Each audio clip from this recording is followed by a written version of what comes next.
Hello YouTube. I think a lot lately have seen headlines or videos on Japan being less welcoming to foreigners. A lot of visa restrictions are tightening, not to mention property buying getting harder. And I think one question many who are thinking about moving to Japan is, should I still move to Japan in 2026? So we wanted to use this video to talk a bit about a few things. What are the possible paths you can still take coming to Japan? What are the possible changes coming in 2026? And how does that affect you? And if you are moving to Japan in 2026, what are some things you should keep in mind? Oh, and this is general information, not immigration or legal advice. Always verify with licensed professionals or immigration lawyers before making decisions. Okay, let's start with what visa options you actually have. The work visa is the most common path. If you have a job offer from a Japanese company, they sponsor your visa. Engineer, specialist, instructor, very straightforward, and there's very little you need to worry about if you have secured a company who are willing to sponsor your visa. Student visas work if you're enrolled in a university, language school, or vocational program. This gives you time in Japan to build language skills and figure out if you want to stay long term. These institute also gives you the time to network and find opportunities in Japan. The third is the digital nomad visa. It lets you stay 6 months if you're earning at least 10 million yen annually from overseas clients or employers. The catch? It's temporary. No pathway to extension. It's for testing whether Japan works for you or for a working holiday. The business manager visa is another valid pathway that was changed completely in October 2025. The capital requirement jumped from 5 million yen to 30 million yen. Now you also need at least one full-time employee who's either a Japanese national or permanent resident with the Japanese level of N2 or above. We're not going to get too deep into this route. If you're interested, check out the video in the description we did on the business manager visa. Finally, the highly skilled professional visa uses a points system. You need a minimum of 70 points based on your education, work experience, annual salary, age, and Japanese ability. Hit 80 points, and you can apply for permanent residency after just 1 year instead of the standard 10. This visa gives you a 5-year stay, lets you work multiple jobs, and your spouse can work too. If you're a high earner with strong credentials, this is your fastest path to settling in Japan. Now, let's talk about what daily life in Japan actually looks like in 2026. Policy changes are real and they affect your daily life. Japan increased restrictions for foreigners across multiple areas. Property buying hasn't been banned, but getting a mortgage as a foreigner has become significantly harder. Banks now require 20 to 30% down payments, shorter loan terms, higher interest rates, and often a Japanese guarantor. Some banks won't work with you at all unless you have permanent residency. Visa renewal restrictions tightened starting July 2025. Immigration now requires detailed reports of what you've actually been doing during your stay period. If you haven't been consistently paying into the national health insurance and pension systems, your renewal can be rejected. They're tracking compliance more closely. The language barrier affects everything in your daily life.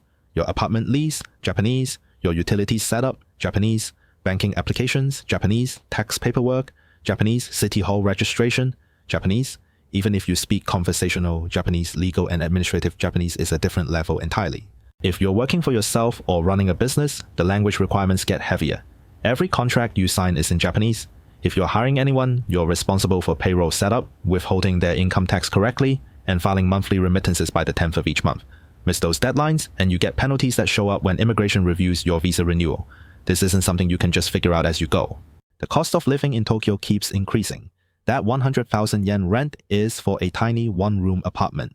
Family-sized places in decent areas run 200,000 to 300,000 yen monthly. Groceries cost more than most Western countries. Childcare and education are expensive.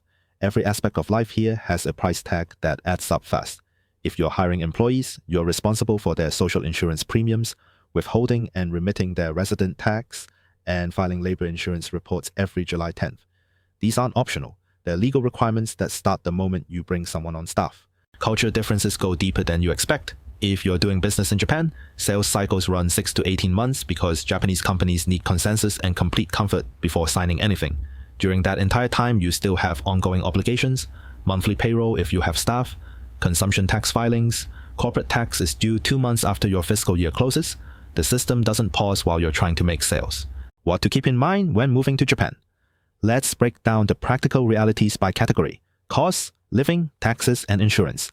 Initial moving costs run from 500,000 to 1 million yen, including deposits, furniture, and utilities setup. Monthly living in Tokyo for a single person runs 150,000 to 200,000 yen. That's rent around 100,000 yen, utilities 13,000, food 30,000 to 50,000, Transportation 10,000 to 20,000. Phone and internet 8,000 to 10,000. Health insurance is mandatory with a 30% copay. Monthly premiums range from 10,000 to 40,000 yen based on income. Taxes include national income tax and resident tax at around 10% that hits in your second year. Families multiply costs significantly. Realistic family budget is 400,000 to 600,000 yen monthly before international school fees. Planning for permanent residency. Standard PR requires 10 years of continuous residence. HSP visa holders can apply after 3 years with 70 points or 1 year with 80 points. Immigration scrutinizes your tax and insurance payment history closely. Any gaps hurt your application. They want stable employment or business income, no criminal record, and consistent compliance. Keep documentation of residence certificates, tax payments, and insurance payments going back years. Visa overstays or legal violations can disqualify you from PR for years. Cultural differences and social integration. Japanese social culture operates on unspoken rules that take years to understand. Making friends as a foreign adult is genuinely difficult. Japanese people have friend groups established since childhood. Work relationships stay work relationships. Expect the first year to feel isolating. Strong Japanese language ability and patience are essential for deep connections. Work culture in Japanese companies expects long hours and face time at the office. Dating, marriage, and parenting styles all differ significantly from Western norms. So should you still move to Japan in 2026? The honest answer? Yes, but with some massive asterisks. Only move to Japan if you truly love Japan. Not the idea of Japan you saw on YouTube or TikTok, the real Japan with all its bureaucracy, language barriers, and cultural differences. Because if you don't genuinely love it here, the challenges will wear you down fast. And let's talk money. You're likely not going to get a better salary compared to your home country. In most cases, you'll earn less. And when you factor in Japan's taxes, national health insurance, and pension contributions, your take-home pay might be significantly lower than what you're used to. For some people, that's worth it. For others, it's a deal breaker. Think hard about the cost and whether you're here short-term or long-term before moving. If you're planning to stay 2 or 3 years then leave, that's one calculation.